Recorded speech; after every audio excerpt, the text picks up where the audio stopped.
Hey everybody, Kyle Sasser here, and this is BizTweaks. BizTweaks is your business toolbox. And if you're anything like me, or even if you're not, you probably have a password. I would even guess that you have more than one password. Matter of fact, I would guess you have a lot of different websites that need passwords. So what do most people do? Because you got to remember all this stuff, right? So most people do a round robin of passwords. They have a collection of 3 or 4 or 5 passwords that they use for various things. One is the I don't care password, and you use that for like FisherPrice.com to sign up for some kid stuff. And then you have your financial banking passwords, which are probably a little bit more in depth. Now, I can tell you because I literally am probably signed up for hundreds of websites at this point. I've been on the internet since 1996, so those passwords definitely stack up over time.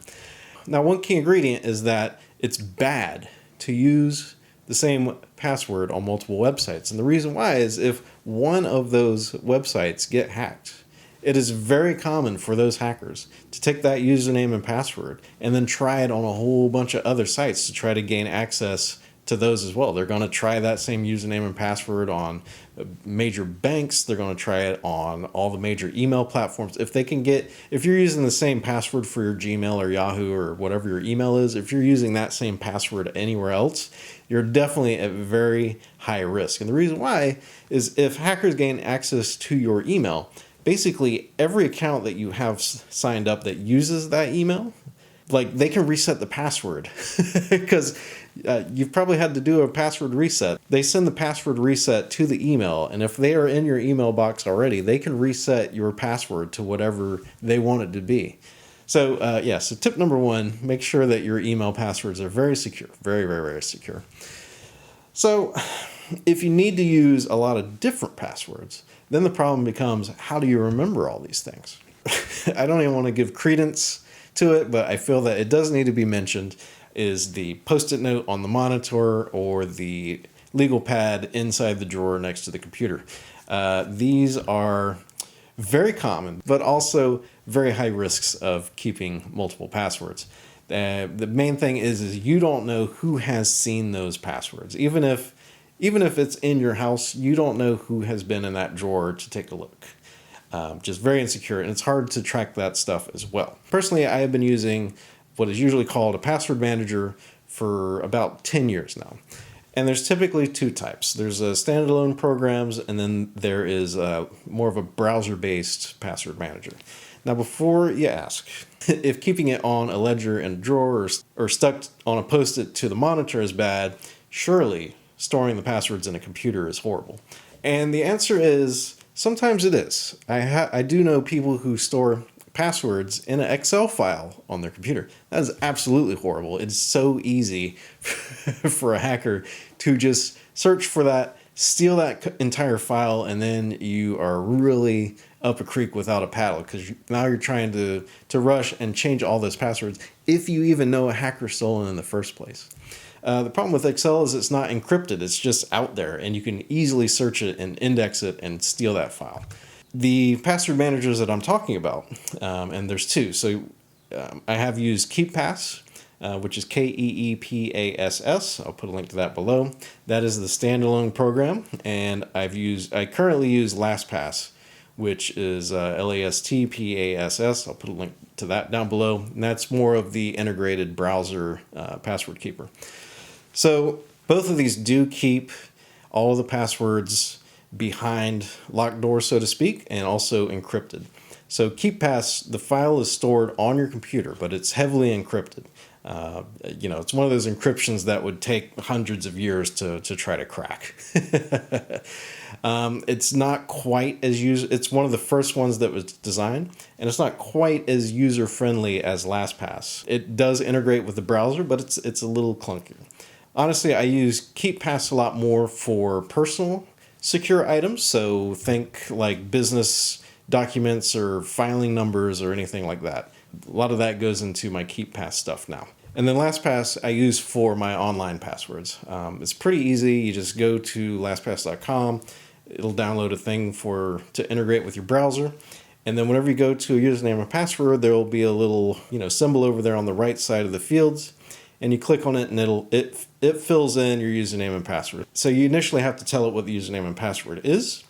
But then after that, it will remember the website and automatically fill that information in. You're probably saying to yourself, hey, why do I want it to fill in username and password information automatically? That sounds really insecure and a bad idea. So to answer that, you can set it to automatically log you out after X amount of time that you are not active on the internet. So if you haven't accessed a web page in, let's say 5 minutes, it'll automatically log itself out, and then it won't automatically fill that information in anymore. The other nice thing that LastPass does is it does do some security audits. So if it sees you using the same password on multiple sites, it'll be like, hey, you should probably fix these same passwords on multiple sites. It's a little insecure.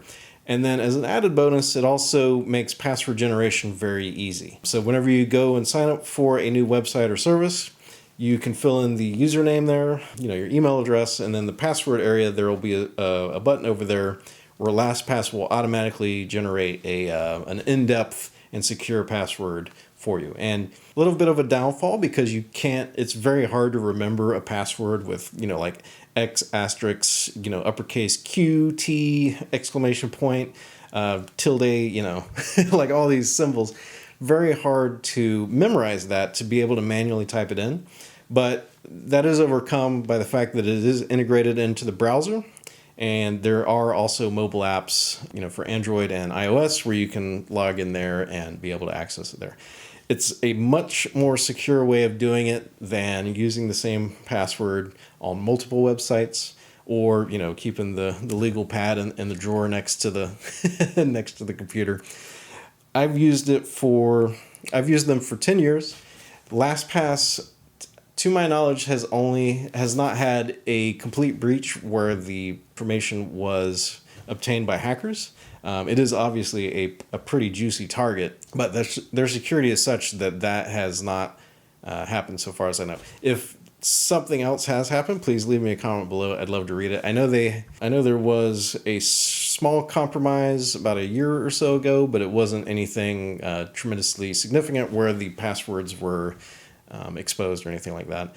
Definitely the major corporations have done a much poorer job of securing your information than LastPass has. So get yourself a password manager. It's going to make your life a lot easier, and make sure your employees are using it as well. The reason why is because one weak link in the network will compromise the entire network. And like I said, I found someone who their computer was compromised and they were storing all of their passwords in a plain text Excel file. And we went down the list, and a lot of those additional accounts were compromised and had been logged into by a hacker. So security is very important, even if you're a small thing, because hey, to someone who didn't have to work for it, why wouldn't they want to take a couple $1,000? So make sure your passwords are secured. Use KeepPast or LastPass. If there's another one out there, just make sure to fully vet it first and make sure that it's reasonable. I've used both of those for, like I said, almost 10 years now. Highly recommend them. It's going to make your life a lot easier and give you a little bit of peace of mind as well. And hey, can't put a price on that, right? So BizTweaks.com, your business toolbox. If you'd like some more tips, tools, courses, information, please go to BizTweaks.com. Also putting together a membership package that will give you free access to the courses and information contained on the website. In addition, I give you access to the essential tools every business needs, and that's going to be a WordPress website as well as a fully functional customer relationship management software or CRM. And if you are curious about why a CRM is so important, please go listen to episode 1. I firmly believe that CRM is so important that I made it the first episode of this show. I'll also do some other cool stuff there on the membership side. We put together group buys for marketing packages, fun stuff like custom printed phone cases and all sorts of cool stuff like that. So be sure to go check it out. Hit that subscribe button. Leave me a comment below, please. I love hearing from people. If you think using a password manager is a horrible idea, please let me know below. Not necessarily going to argue with you, but I love hearing differing viewpoints. I firmly believe that hearing multiple viewpoints is one of the best ways to arrive at the best conclusion. So I even love contrary opinions. And if you agree with me, so much the better. Love to hear that as well. Who doesn't? So anyway, I'm Kyle Sasser. This is BizTweaks. Thanks for tuning in.